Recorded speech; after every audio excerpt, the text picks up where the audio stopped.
When a woman walks into a home made for one, lethargically drags all of her tears up the steps, enters a room packed to the brim with possibility and hope, but she's been hoarding broken promises in every other space, kneels down at the mattress side of a bed she stretched to be made fit for two, clasps the vague feeling of refuge in her fingers and bows her head solemnly and begins to pray, or rather survey her religion. Questions of contemplation fall from her lips, questions of love, her value, of how did we get here? Speaking of, where was he? Funny how all her most heartfelt questions revolve around a man, one she prays for earnestly, hoping to earn the love he's not offering in the first place. When a woman prays the wrong prayer, she begs her God in vain, begs him for endurance, begs him for strength, to be strong enough to love him in spite of his flaws, to nurture him through his inadequacies, to gaze upon him in admiration when he isn't much to look at, much less to hold. How does one embrace a phantom anyway?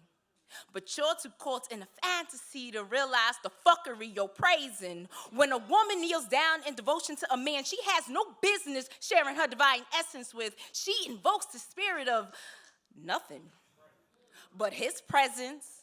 Like a successful seance, he is conjured a physical embodiment of what is a shell of hollow hallelujahs. A woman in love could manifest a lifetime of sorrows, all on her own, just off the strength of desire or addiction, and I mean heavy on the dick. And in he walks, like the answer, like God's gift to women. God must be listening, right? The devil has ears too. Lucifer's been listening to all the whimsy in her supplication, so ambitions come alive in the bedroom. His words embody be benevolent fishing lure that baits her into this repetitive cycle every time. He reaches out with sunshine in his palms and a hurricane in his kiss, baptizes her in flattery, lackluster assurances, and everything she wants to hear. So, hungry for reflex, she falls to her knees, opens her mouth in hopes of swallowing him in prayer, anticipating that this time the scripture he inks inside of her will spawn a testament of new chapters, new visions, new salvation, one that carries her out of heartbreak. When a woman blesses a man in undeserved forgiveness, she descends deeper into damnation.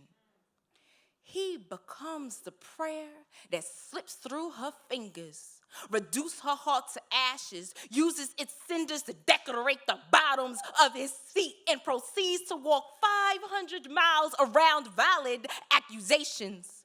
Walks 500 miles more through her self-dignity for a total of 1,000 miles and millions of steps he's taken away from her.